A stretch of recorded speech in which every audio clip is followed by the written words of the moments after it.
जी हमारा टॉपिक तो फंक्शन है। फंक्शन के जो पहले हमारे पास शुरुआत है, जो फाउंडेशन है फंक्शंस की, वो क्या है? जी, किसी को आइडिया है कि फंक्शंस की जो फाउंडेशन है वो कहाँ पे बिल्ड करती है? मतलब फंक्शन स्टार्ट कहाँ से हो रहा है? Sir Cartesian product. डोमेन जी सुमित, क्या बताया आपने? Domain and range. हाँ, वो तो आगे से टॉपिक है। मतलब कि आप लास्ट में जाएंगे जब फंक्शन पढ़ेंगे। फंक्शंस के पहले मतलब जो रिलेट चीजें कर रही हैं वो क्या है? Cartesian product sir.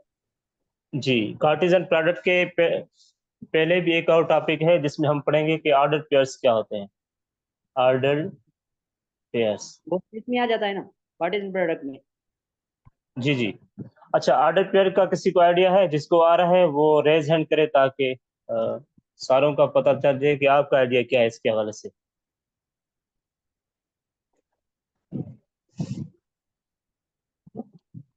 अच्छा, ऑर्डर ऑर्डर पेयर को हम एज अ स्मॉल ब्रैकेट में शो करते हैं, ए कॉमा बी। ठीक है, ये हमारा ऑर्डर पेयर होता है। ठीक है। अच्छा, ये ऑर्डर पेयर हम ऐसे क्यों कहते हैं कि ये जो हमारे पास एलिमेंट्स होते हैं उसको एज अ शो करते हैं कि ये हमारे ऑर्डर पेयर्स हैं। मिसाल तौर यहाँ पे एज अ ए बी और ये बी ए, ये आपस में इक्वल नहीं है।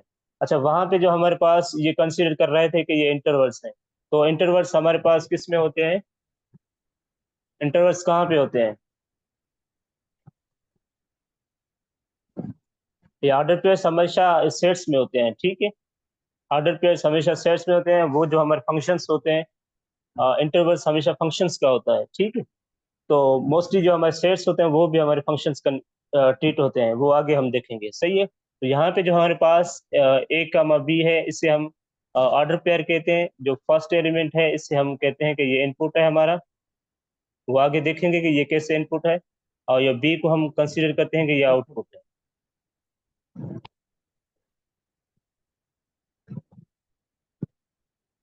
ठीक है, ये समझ आ गई? जी सर।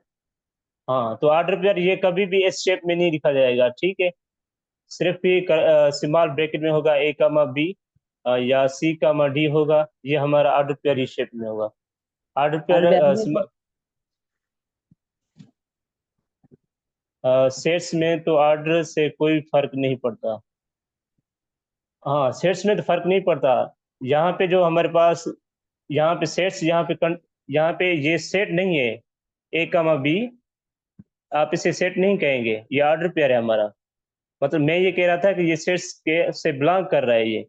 मगर ये ए कामा बी हमारे पास सेट नहीं है, क्योंकि सेट को हमेशा करली ब्रैकेट में लिखा जाता है। ठीक है।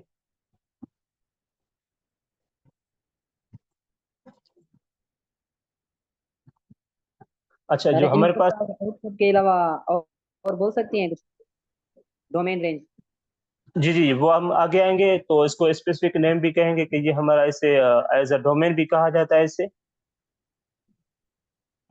ठीक है, और इसे हम कहते हैं कि ये हमारा रेंज है। वो आगे हम देखेंगे कि रेंज किसे कहते हैं, डोमेन किसे कहते हैं। ठीक है। Okay sir. अच्छा, उस चीज़ों को आगे समझने के लिए हमें फर्स्टली हमने कितने ऑपरेशंस पढ़े थे? हमारे पास एक यूनियन था। ठीक है, इंटरसेक्शन पढ़ा था। ठीक है, और कॉम्प्लीमेंट्स पढ़े थे और दूसरे पढ़े थे। अच्छा, साइमेट्रिक डिफरेंस का आइडिया है सारों को? साइमेट्रिक डिफरेंस क्या होता है? Yes sir. हाँ, तो सबको क्लियर है तो इट्स ओके फॉर ऑल। बता दें सर।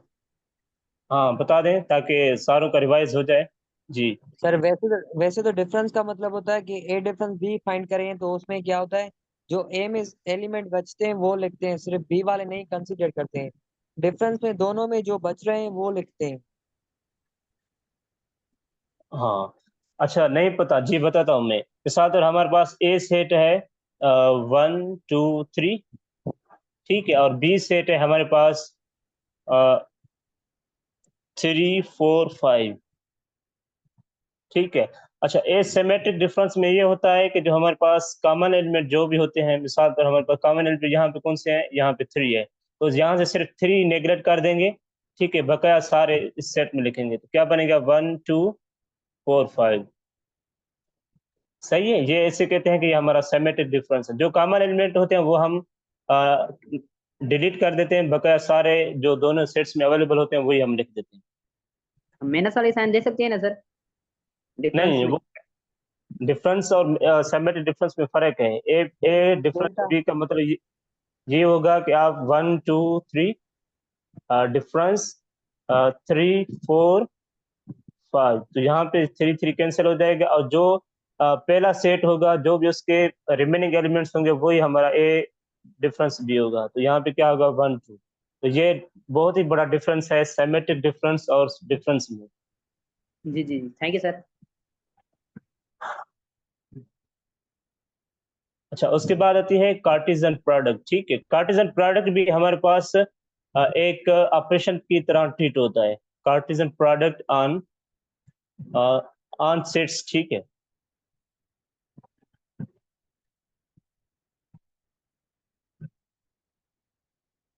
अच्छा, हमारे पास कार्टेशियन प्रोडक्ट अगर let A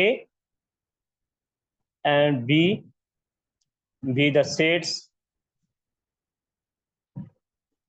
then Cartesian product is defined by A cross B लिखेंगे। ठीक है, जैसे आप मल्टीप्लाई कहते हैं, यहाँ पे क्या कहते हैं, ए कार्टेशियन प्रोडक्ट बी। ठीक है, तो एक ए क्रॉस बी का यहाँ मतलब क्या होगा? ठीक है, इसका मकसद ये होगा कि दो हाँ, ऑर्डर पेयर की मल्टीप्लिकेशन होगी ए कामा बी। इसका मकसद ये है कि ए जो एलिमेंट होगा फर्स्ट वाला वो ए से बिलोंग करेगा, और बी हमारा सेट बी से होगा।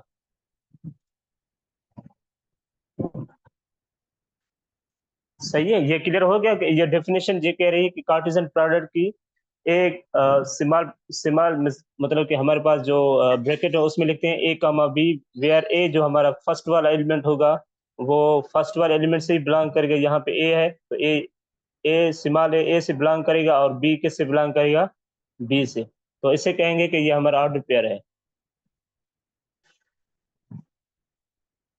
अच्छा, इसका छोटा सा एग्जांपल करते हैं। हमारे पास एक सेट हो, हमारे पास है 1 2 3 1 2, और बी सेट है हमारे पास ए बी। ठीक है, यहाँ पे ए क्रॉस बी का मतलब ये होता है कि आप 1 को हर के साथ लिखें। मिसाल तो 1 ए लिखेंगे, 1 बी लिखेंगे। ठीक है, और 2 ए और 2 बी।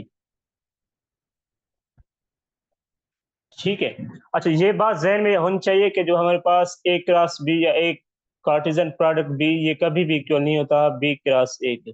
ठीक है, ये भी जहन में बात होनी चाहिए कि A cross B B cross A कभी भी इक्वल नहीं होता। ठीक है, मिसाल तो यहाँ पे नंबर ऑफ एलिमेंट्स ए कितने हैं? 2। और नंबर ऑफ बी में कितने हैं?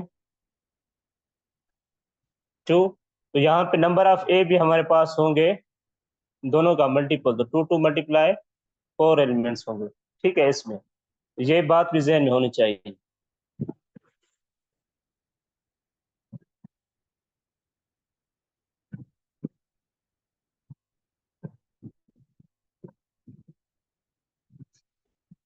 अच्छा, उसके बाद हमारे पास आता है बाइनरी रिलेशन। क्योंकि आप जब भी सेट की तरह फंक्शन की तरफ मूव करेंगे तो आपको बाइनरी रिलेशन का आइडिया लाजिम होना चाहिए। तो इससे जो हमारे पास कार्टेशियन प्रोडक्ट से ये हमारा जो बाइनरी रिलेशन आता है, तो यहाँ पे ये जो है ये भी हमारा रिलेशन है, ये भी रिलेशन है हमारा, ये भी रिलेशन है, और ये भी, इससे हम रिलेशन कहते हैं कि ये कार्टेशियन प्रोडक्ट में जो भी एलिमेंट्स पड़े होते हैं उसे कहते हैं कि ये रिलेशंस हैं। ठीक है।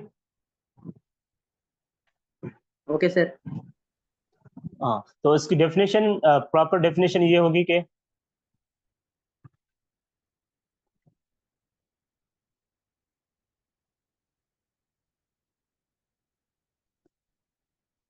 a boundary relation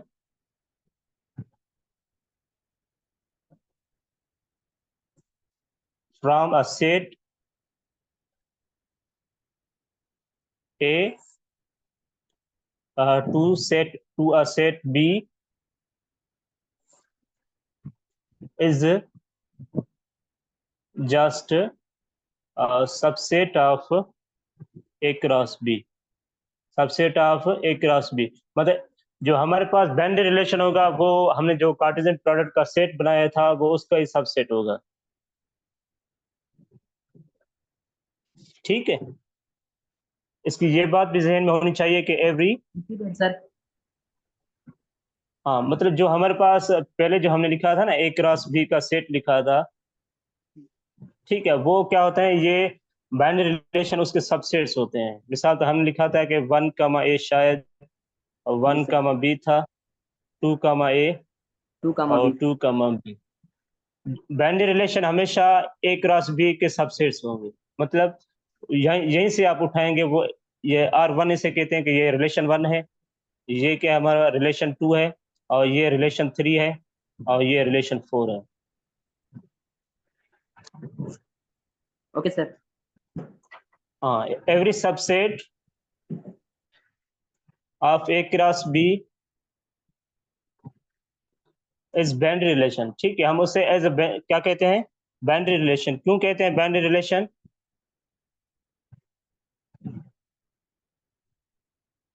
जी, क्यों कहते हैं binary relation from A to B? क्योंकि ऑर्डर पेयर 2 होते हैं। हाँ, मतलब उसकी जो डेफिनेशन है बाइनरी रिलेशन की ये है कि अगर आप A क्रॉस B ले रहे हैं, उसकी मिसाल तो वो कोई भी आप रिलेशन ले रहे हैं वो हमेशा सबसेट हो A क्रॉस B का, तो वो उसे कहेंगे कि ये रिलेशन है हमारा। ठीक है, इसका मतलब ये है कि every subset of A cross B is binary relation from A to B। मतलब इसमें जो भी ऑर्डर पेयर पड़े होंगे वो हमारे क्या होंगे, रिलेशंस होंगे। कहाँ से कहाँ तक? A क्रॉस B या A to B। ठीक है, ओके सर।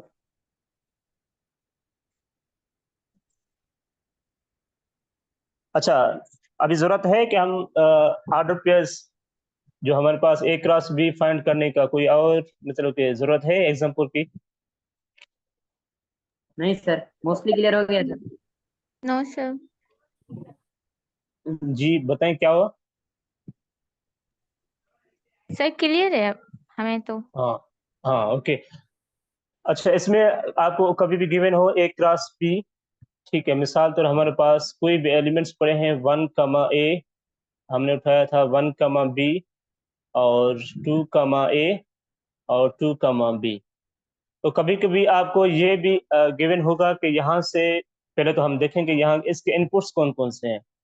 पहले चेक करते हैं कि इनपुट कौन कौन से हैं। ठीक है, इनपुट हमारे पास क्या होंगे, एक तो ये 1 है, ठीक है, यहाँ पे 1 है, यहाँ पे 1 है, यहाँ पे 2 है, यहाँ पे 2 है। यहाँ पे क्या होगा, 1, 2 हमारा इनपुट्स होंगे। ठीक है, और यहाँ पे आउटपुट्स क्या होंगे? AB। A B. हाँ, तो सिंपली बात यह है कि आप ए सेट लिया था, हमने क्या लिया था 1, 2, और बी लिया था A, B। B। अगर आप A क्रॉस B कर रहे हैं, ठीक है, तो यहाँ पे जो भी A के एलिमेंट्स होंगे वो हमारे एज इनपुट स्टेट होंगे। ठीक है, और यहाँ पे जो B के एलिमेंट्स होंगे वो ट्रीट होंगे एज आउटपुट्स। तो देखें कि ये जो हमने एलिमेंट्स दिए थे क्या सेम ही आउटपुट बन रहे हैं, यहाँ पे ये इनपुट्स बन रहे हैं। तो यही कंडीशन होती है कि आप जब भी A क्रॉस B कर रहे हैं तो जो भी फर्स्ट आपका सेट होगा, जो भी उसके एलिमेंट्स होंगे वो एज इनपुट्स होंगे, और जो सेकंड नंबर पे सेट होगा B, उसके जो एलिमेंट्स होंगे वो एज आउटपुट स्टेट होंगे।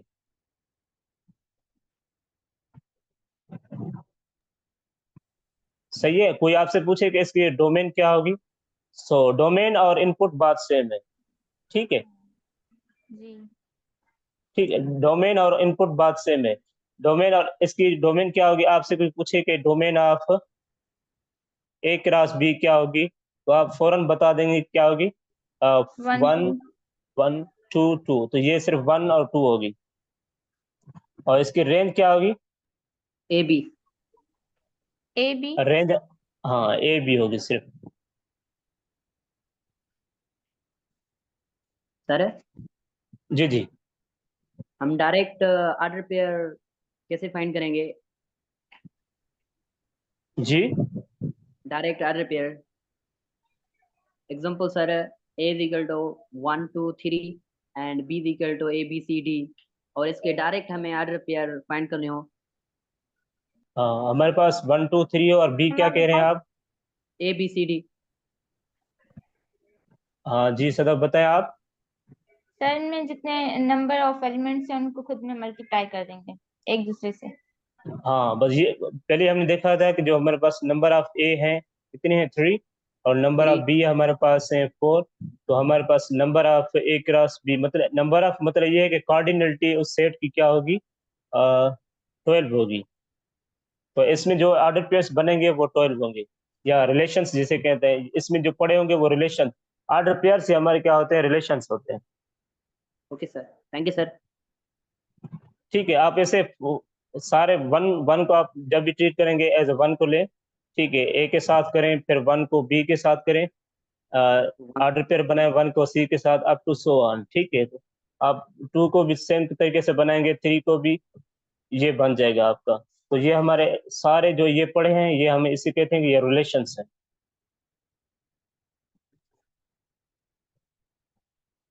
Thank you sir.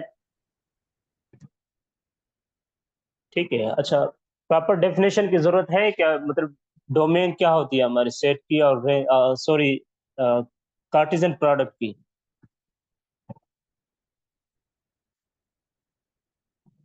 जी, और कोई बताएगा कि डोमेन किसे कहते हैं हम? अभी पूछते हैं जो यहाँ पे मौजूद हैं हमारी क्लास में, अभी Kumar ji, what is domain? Domain in the Cartesian product. Sir domain हम आउटपुट को देते हैं सर। डोमेन किसे कहते हैं? आउटपुट को सर, अगर कोई फंक्शन है लाइक सर x+1, यहाँ पे हम x की जगह पे 1 पुट करेंगे, यहाँ पे हमारी डोमेन 2 आएगी सर। अच्छा, थोड़ा सा आप उल्टा बता रहे हैं, और कोई बताएगा? जी ढरगी, आप बताएं। सर ए के एलिमेंट्स को डोमेन कहते हैं। आर्डर के पहले एलिमेंट को हम डोमेन कहते हैं। इनपुट को डोमेन कहते हैं। हाँ, तो डोमेन की ये डेफिनेशन है हमारे पास, first element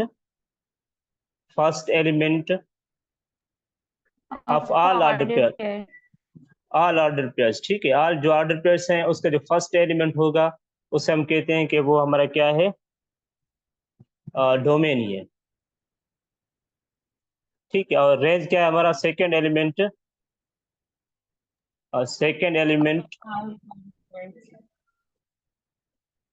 of all order pairs. अच्छा, ये डोमेन और रेंज का कॉन्सेप्ट क्लियर हो गया आपका? जी सर। जी सर, इसलिए हो गया हाँ, सर। छोटा सा एग्जांपल अभी करते हैं। एक हमारे पास गिवन है कि एज ए सेट में हम कंसिडर कर रहे हैं एक्स वाई जी, और बी सेट है हमारे पास 1 to 5। तो इसमें हम अभी कंसिडर करेंगे कि इसका पहले तो रिलेशन फाइंड करेंगे, ए कामा बी ऑर्डर पेयर्स। ठीक है, इसके ऑर्डर पेयर्स क्या बनेंगे, एक तो x1 x2 x3, x5 3 यहाँ पे 3 है, 3 है सर। Okay sir. और y1 y2 y2 और y3। और z1 z2 z3। अच्छा, मैं आपसे किसी से पूछूं, जिसको आ रहा हो वो रेज हैंड करे कि domain of A cross B क्या होगी। ठीक है, domain of B cross A क्या होगी। ठीक है, range of A cross B हमारे पास क्या होगी, और range of B cross A क्या होगी। सारों ने हाथ नीचे कर लिए, क्यों? हाँ जी, बताएं डरगी, फर्स्ट नंबर। Sir XYZ। हाँ, हमारे पास जो इसकी डोमेन हमारे पास होगी XYZ। ठीक है, सदफ आप लास्ट वाला बताएं। सर मैं तो कुछ और बताने लगी थी, शायद मुझे समझ ही नहीं आया क्वेश्चन। हाँ, डोमेन बताएं आप, डोमेन ऑफ या रेंज बताएं पहले। ठीक है, पहले रेंज पे आ जाएं। इसकी रेंज क्या होगी ए क्रॉस बी की? सर मैंने कहा ना कि मैं कुछ और समझ के बैठी हुई थी, मैं तो बताने वाली थी कि इसकी डोमेन होगी ए, पर ये तो XYZ पता नहीं कहाँ से आ गए। ना, ए तो इसलिए आप ठीक कह रहे हैं, मतलब ए के जो एलिमेंट्स हैं सेट के वही हैं, वही हम एज ए डोमेन कंसिडर कर रहे हैं, वही सेम आ रहे हैं। ठीक है, ओके तो सही है सर। हाँ सुमित आप बताएं, डोमेन ऑफ बी क्लास से क्या होगी?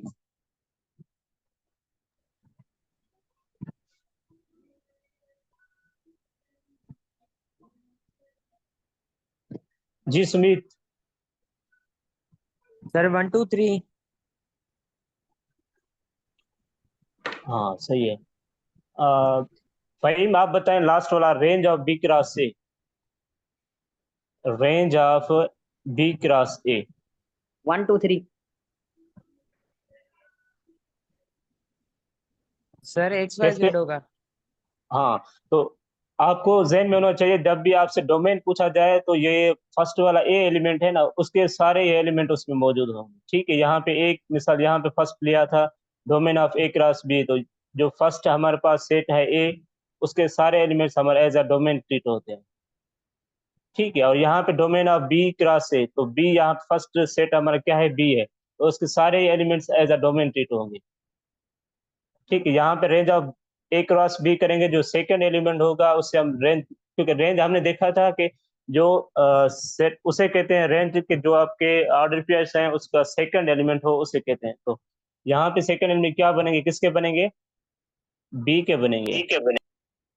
ठीक है, तो इसे कहेंगे कि 1 2 3 हमारा क्या होगा, एज अ रेंज होगा, और यहाँ पे इसकी रेंज होगी XYZ। So is it clear for all? Yes sir. Yes sir. Yes sir.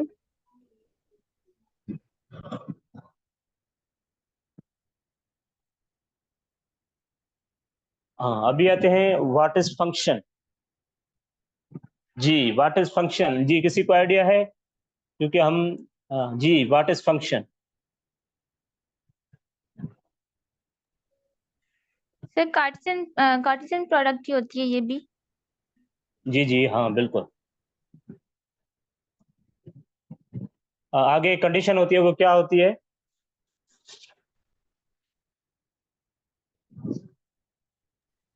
ये मालूम नहीं सर, लेकिन इसको लिखने का तरीका कुछ और होता है, ऐसे बॉक्सेस में बंद कर देते हैं हम लोग। बॉक्सेस में भी अलग बात है, पहले तो आप एज अ जो हमारे पास जो Element Cartesian of domain will not be same.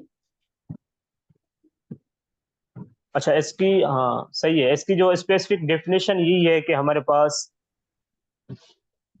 Two sets पे होगी। ठीक है, हमारे पास जो फंक्शन है मोस्टली बेस्ड करता है हमारा सेट्स पे। ठीक है, क्योंकि हमने सेट्स पढ़े, उसके बाद रिलेशंस पढ़े, ऑर्डर पेयर पढ़े, तो जो हमारा मेनली फंक्शन डिपेंड करता है सेट्स पे ऊपर। तो यह इसकी जो डेफिनेशन होगी, let A and B are the sets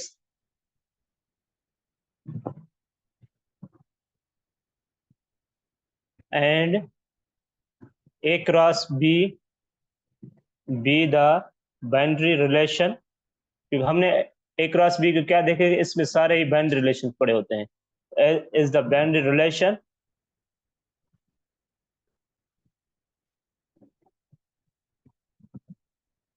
is called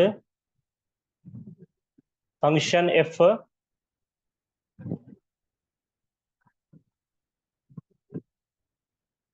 अच्छा, इसमें पहली कंडीशन ये होती है कि डोमेन ऑफ रिपीट नहीं कर डोमेन ऑफ सकते? जी जी करते हैं, रिपीट ऑफ थोड़ा ये लिख लें, तो उसके बाद रिपीट कर लें लास्ट में।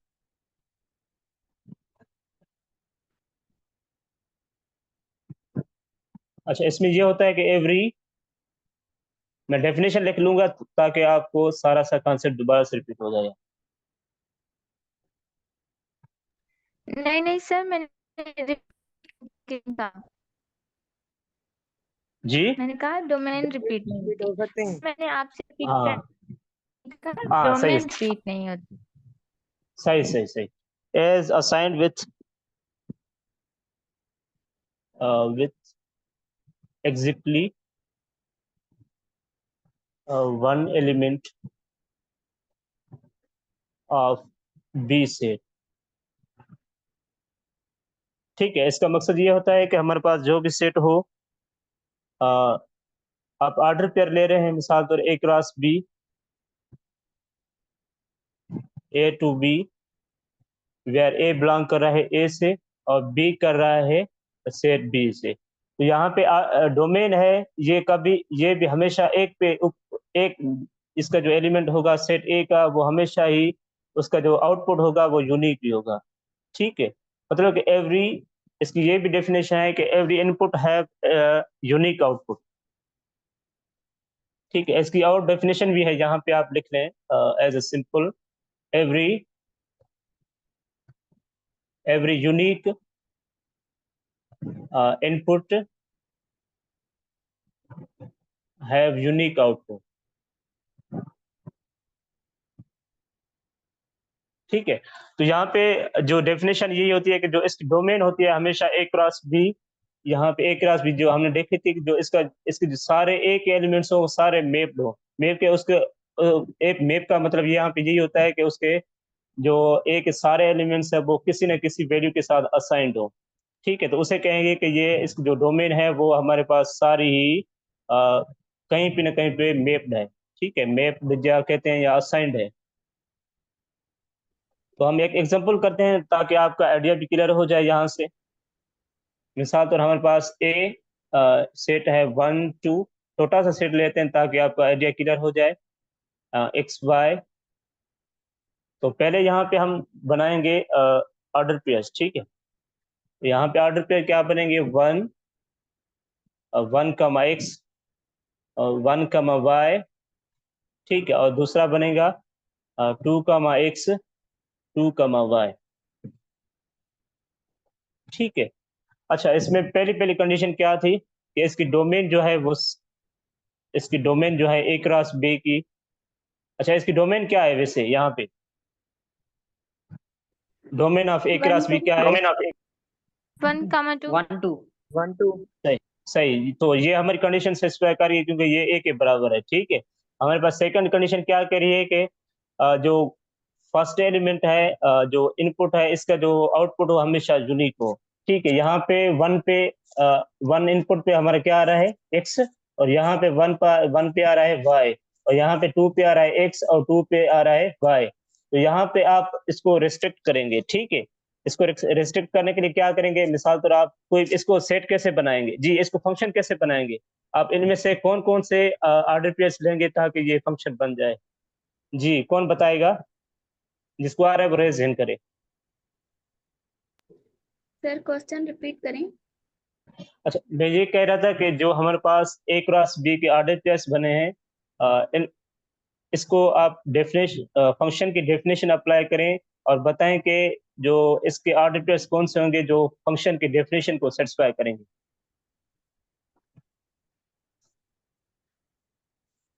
1 एक्स हाँ हाँ, okay. 1 Y 2 1 X Y 2 X 2 Y, मेरे ख्याल से यही होगा सर। हाँ, अभी कुमार आप बताएं। सर 1 एक्स और 2 वाई। हाँ, 1 एक्स और 2 वाई, ठीक है, ओके। अच्छा, इसमें आपको बात ये ध्यान में रखनी है कि जो आपने इनपुट लिया है यहाँ पे एज अ 1, तो उसका आउटपुट हमेशा यूनिक ही होना चाहिए। ठीक है, तो आप ये ले रहे थे कि 1 के ऊपर एक्स भी आए और 1 के ऊपर वाई भी। तो इस आप सिंपल में एक एग्जांपल मैं आपको देता हूँ, ये मीटिंग के बाद जो थोड़े से हम रियल लाइफ एग्जांपल भी देखेंगे फंक्शंस के। ठीक है, तो पहले तो हम इसका देख लेते हैं कि इसका फंक्शन क्या बनेगा, जो हमने ऑर्डर पे देखा था। तो यहाँ पे इनपुट्स क्या आने चाहिए, यूनिक इनपुट का यूनिक आउटपुट आना चाहिए। तो हम यहाँ पे जो हमारा रिलेशन बना हुआ है, यहाँ पे 1 पे x आ रहा है, सेम एलिमेंट पे यहाँ पे क्या आ रहा है, y आ रहा है। ठीक है, आउटपुट यहाँ पे 2 इनपुट पे क्या आ रहा है, x आउटपुट आ रहा है, और सेम ही 2 इनपुट पे 2y जो हमारे पास है आउटपुट आ रहा है। तो हमें इससे रेस्ट्रिक्ट करेंगे कि जो डेफिनेशन वो यही है कि every unique element of A has unique output of B. ठीक है, तो यहाँ पे क्या डेफिनेशन यहाँ पे ये बनेगा। ठीक है, 1 का x लिख सकते हैं, 2 का y ये हमारा क्या है, एज अ फंक्शन है। ठीक है, और दूसरा भी लिख सकते हैं। दूसरा क्या हो सकता है, आप 2x लिख लें। ठीक है, और 2y भी लिख सकते हैं। अच्छा, इसमें एक बात ध्यान में होनी चाहिए, इसमें एक बात ध्यान में होनी चाहिए कि आपका जो सेट की जो डोमेन है वो सेम ही रहे। ठीक है, आप यहाँ पे दोनों एलिमेंट 2x और 2y नहीं लिख सकते, क्योंकि यहाँ पे डोमेन ऑफ ए हमेशा क्या आनी चाहिए, 1 का 2 आनी चाहिए। तो यहाँ पे इसका सेट क्या बनेगा, 2 का x लें और 1 का y लिखें, ये भी एज अ फंक्शन ट्रीट होगा। ठीक है, और क्या बन सकता है, और कोई बन सकता है जी? मैं आपसे पूछूं कि कोई और सेट, कोई और बन सकता है इनमें से फंक्शन इससे? 1, आई थिंक 1 यही होगी, रिपीट तो नहीं होते ना। हाँ, बस यही होगा। सही है सर, repeat at second number sir, A cross B. सही। एक क्रॉस भी ये कह रहा है कि आपके जो फंक्शन, हमारे फंक्शन की डेफिनेशन ये है कि every unique input have unique output. तो यहाँ पे आप 1 इनपुट ले रहे हैं, उसका आउटपुट क्या आना चाहिए, x आना चाहिए। मतलब यहाँ पे आप जो भी इनपुट ले रहे हैं उसका एक स्पेसिफिक आउटपुट आना चाहिए। यहाँ पे x आया, ठीक है, मान लेते हैं यहाँ पे x है, और यहाँ पे 2 का क्या आ रहा है, y आ रहा है। मगर यहाँ पे जो हमने रिलेशंस गिवन था उसमें क्या था कि 1 का x, यहाँ पे 1 के इनपुट पे क्या x भी आउटपुट आ रहा है, यहाँ पे y भी आ रहा है। तो इसकी जो डेफिनेशन है फंक्शन की वो यही है कि every unique input have unique output. तो इस वजह से ये हमारे जो दो फंक्शंस बनेंगे, सिर्फ ओनली जो हमारे पास ऊपर ऑर्डर पे बना है ना। Okay sir. हाँ, तो